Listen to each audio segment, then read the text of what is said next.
Good, yeah. I mean, it's great that there's 2 Brits in here, and I think there's more than that actually. But no, it's great to be here in my hometown. To bring Avengers here is so awesome, and I can't wait for the fans to see some of the stuff. So I can't wait to see some of the stuff. I know nothing about it. I don't know about you. Oh, okay. I love Benedict. Ooh, a lot has changed. You know, he is taking on something that is bigger than any of the Avengers could possibly have imagined from the beginning of the MCU. So you can imagine he's a little bit out of his depth, but as Peter Parker always does, he figures out a way to triumph. You know, wasn't made to feel like the new kid. You know, that's what's so lovely about this group of people, is that they're all so kind and cool and down to earth, and everyone's very welcoming. So I had a really nice experience getting to know them all and becoming friends with them and getting the chance to work with them all. Dude, like the biggest fan. I remember seeing Avengers 1 so clearly, and I absolutely loved it. And ever since, I've been a huge fan. I've seen, every film countless times. And I actually managed to get to see Black Panther a little bit earlier by ringing Downey and asking him if he had a screener, because he gets sent them all super early because he's like the godfather. So I actually went over to his house to watch it with him, and so I'm a real big fan. Oh my God, that. Working with Chris Pratt was pretty awesome. You know, he is so funny, he's so fun, and he has such great stories about his career and about the industry, and he's also just super talented. You know, I found it quite difficult because he would make me laugh so much, you know, and he's the man. I absolutely love him. He's just a beast, man. He's a beast. He has the mind. He's got the power. I mean, just wait and see, man. I don't want to give too much away, but he is really not someone to pick a fight with. I think that's something you have to just get used to as a Marvel actor, you know. I mean, the films are so sort of perfectly balanced with comedy or drama and action and stuff that you kind of get used to it. So after Spider-Man 1 and Civil War, I kind of got the hang of it. And, you know, working with directors like the Russo brothers, they're so good at guiding you on the right path and telling you what they want, and then they're really good at listening what you might want, and you find a little middle ground, and, it's really good. I think they're going to screen some footage from the film. I know they're not screening the whole film, so there's that. Very exciting, I think. And the reason they're not screening the whole film is because there are so many new things that happen in it, things that have never happened before in the Marvel Cinematic Universe. But it's just more exciting if everyone in the world sees the film at the same time, which is April the 26th or April the 27th, I think. So that feels new for me, having been in the Marvel Universe for a while.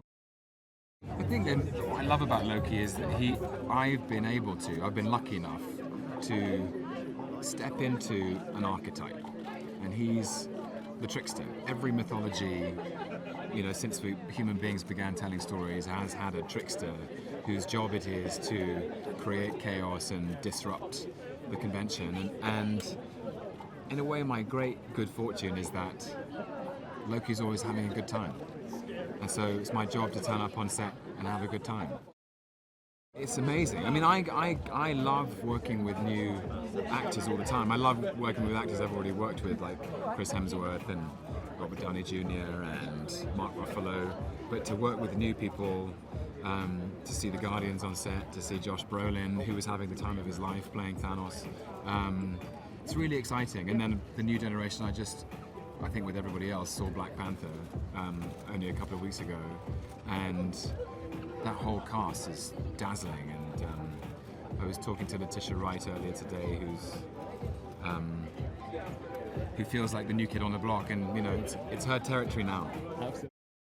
I think what's great about Marvel is they've always understood the power of the films comes from the character, and they started that with Tony Stark with the first Iron Man film. And they really believe in creating great characters who are complex and different and will work well together or not work well in an interesting way. And I think the reason we're at this point where there are now however many 20 or 30 leading characters is that all the characters feel like they have their own integrity. And that's always been the first thing, character first, story second or equal first, and then if you've got good characters, a good story, you can't lose.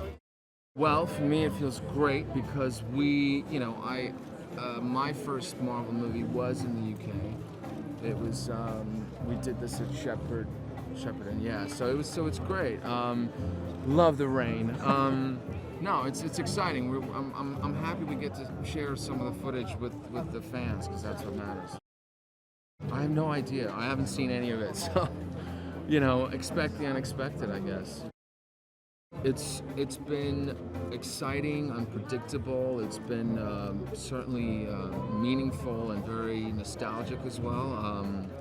I think 10 years that I've known some of these people, it's sort of bizarre in a way, and you just never want it to end, but everybody grows up sooner or later, so the party's gotta come to an end at some point. Hopefully not tonight. For me, it's a lot of fun. I enjoy playing my character because he's always, in all kinds of sort of swings left or right, I guess. Very, very ambivalent character. So it keeps me guessing. It keeps me going, excited to go back to work whenever I get the call.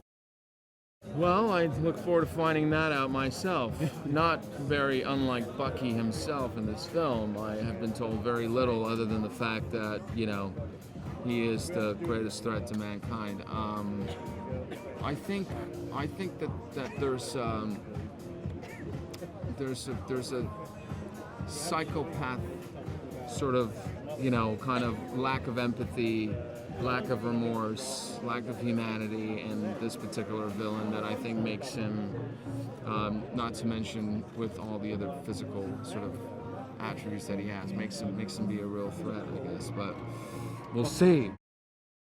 For me, it's a treat, because I love the stuff I got to do on The Winter Soldier and then Civil War, and I love the stunt team. I mean, they're incredible, so talented, and getting to work with them again was extremely special for me. And then, anytime I get to revisit that, I kind of feel like it's epic. I got my knife back this time around, so that was kind of nice. They allowed me to have a knife again.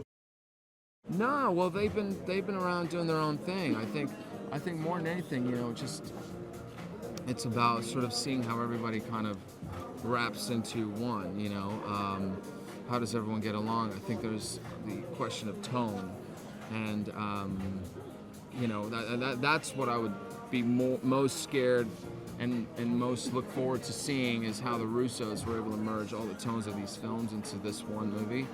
But everyone got along really well. I mean, it was just, I don't know. It was just kind of a bizarre Thanksgiving of sorts, and that's how it felt. It's so exciting. Yeah, it's been a very long road. We've worked very hard on these movies, and to be able to bring the first one, Infinity War, to audiences is a big moment for us. They can expect a lot. I mean, there's going to be a lot of surprises in the film. It's the first time they're going to get to see all of their favorite characters together in one movie. They're going up against the worst film they've ever faced, and it's going to take a lot to beat them.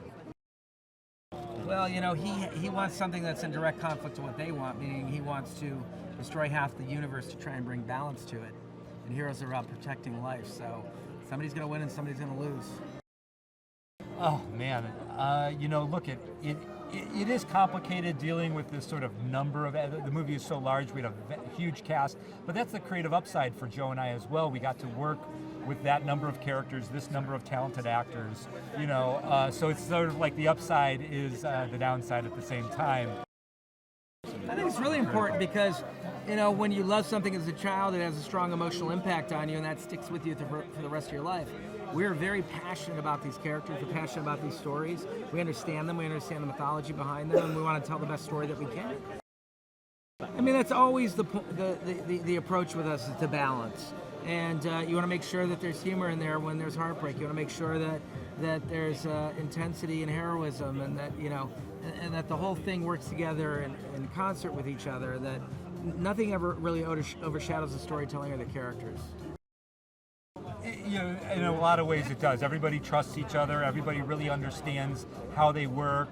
They understand the sort of subtleties in their process, and everybody's able to bring the best out of each other in that kind of an environment, and I think it shows up on screen in this film.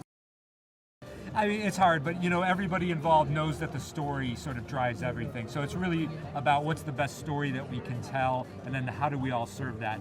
But I will say this: when you do get to the end of this film and you start to see the actor cards appear on screen, and it just goes on and on and on. It's a pretty stunning thing. Yeah.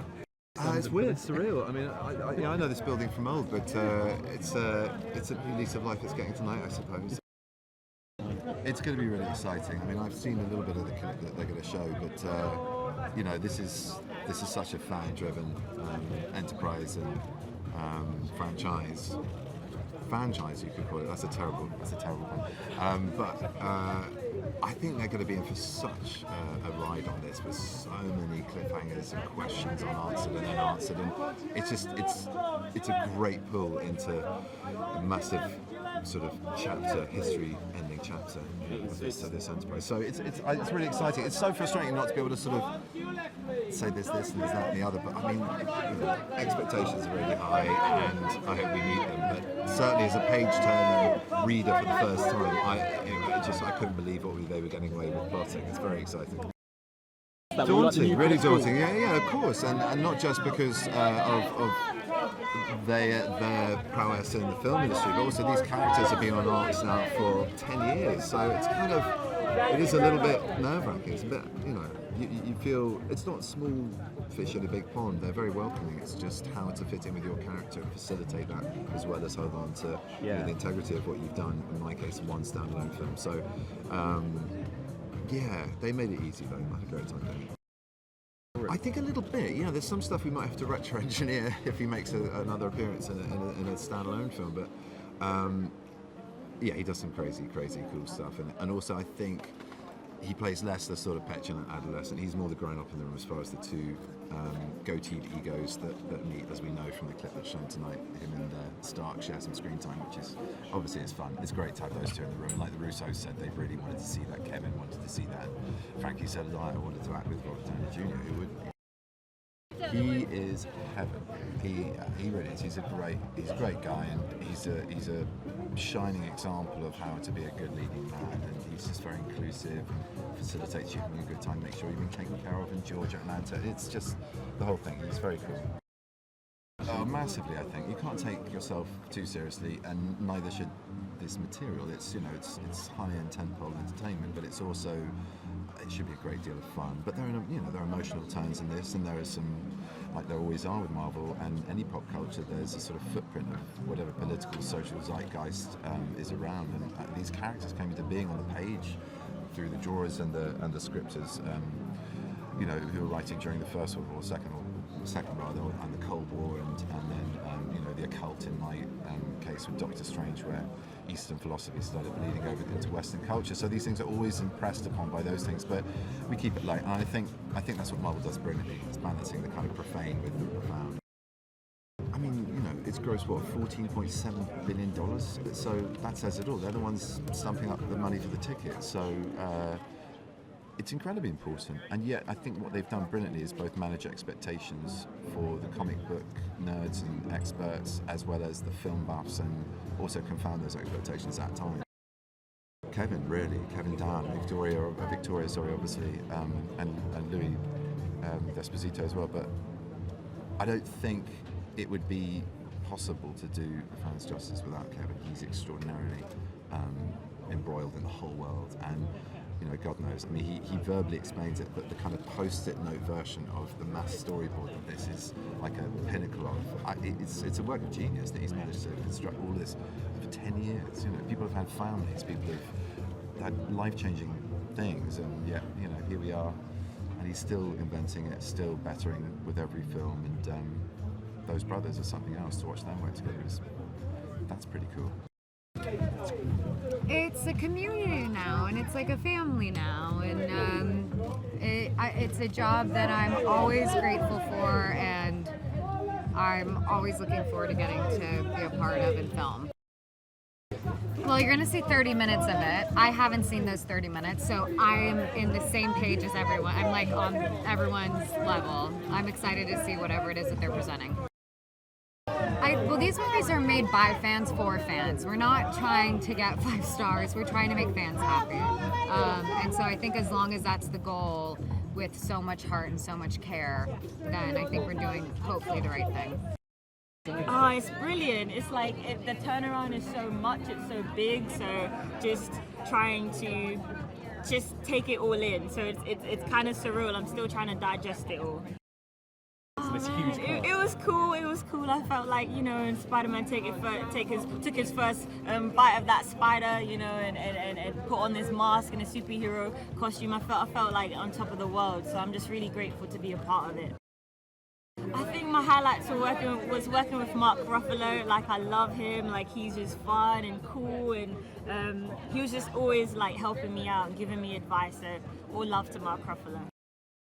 She's still about helping out for the nation and helping out everybody. Like, she's still about, like, you know, coming together, doing, you know, teamwork and just helping out where she can. So I'm really, really proud that she's a part of this. As I started to just become more of a Black Panther, you know, member, I had to research and know my stuff. So I really love the world. I'm really grateful.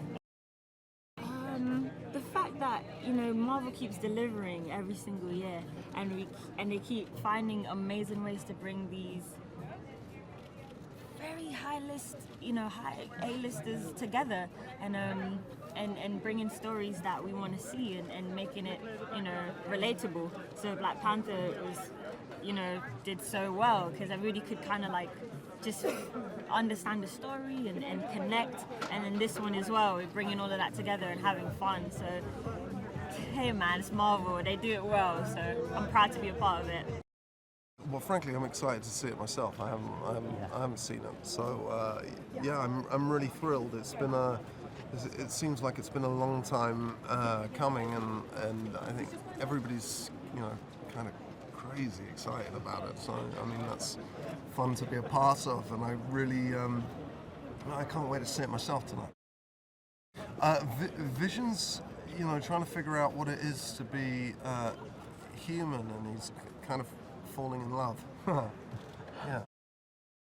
You know what? We've all been growing older and grown up. You know, it's been 10 years, and we've all gone through real life stuff. You know, people have got married, and people have got divorced, and people have had children, and, you know, real life stuff. And it would be wrong to just, you know, single out one person. You know, it's a really unique experience usually for film actors, because usually you're just working with different people all the time. To have to work with the same group of people for that many years, it's been a real privilege, and you know, we're a family.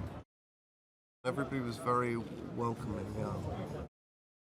They can expect the biggest movie of all time, which is really what it is. I mean, I've never been a part of anything like it.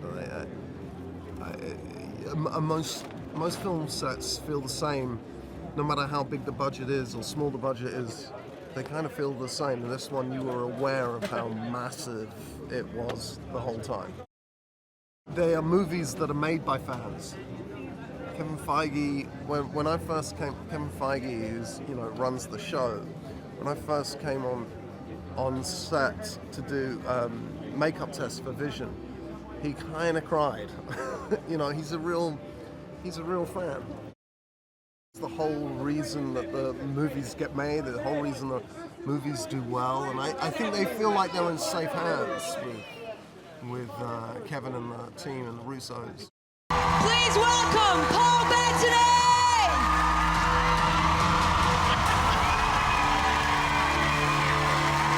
It's the wonderful Elizabeth Olsen!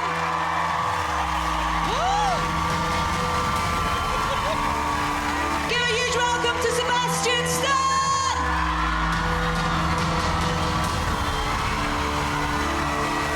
Ladies and gentlemen, Anthony and Joe Russo. Get on down there. It's the Russo brothers. Hello, London. Give it up for Tom Holland!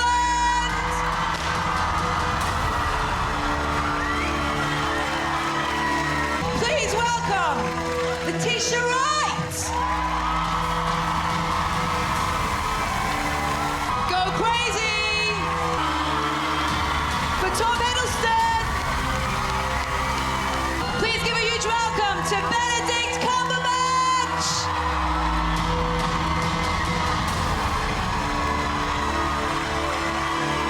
Wave your hands so that you all get in.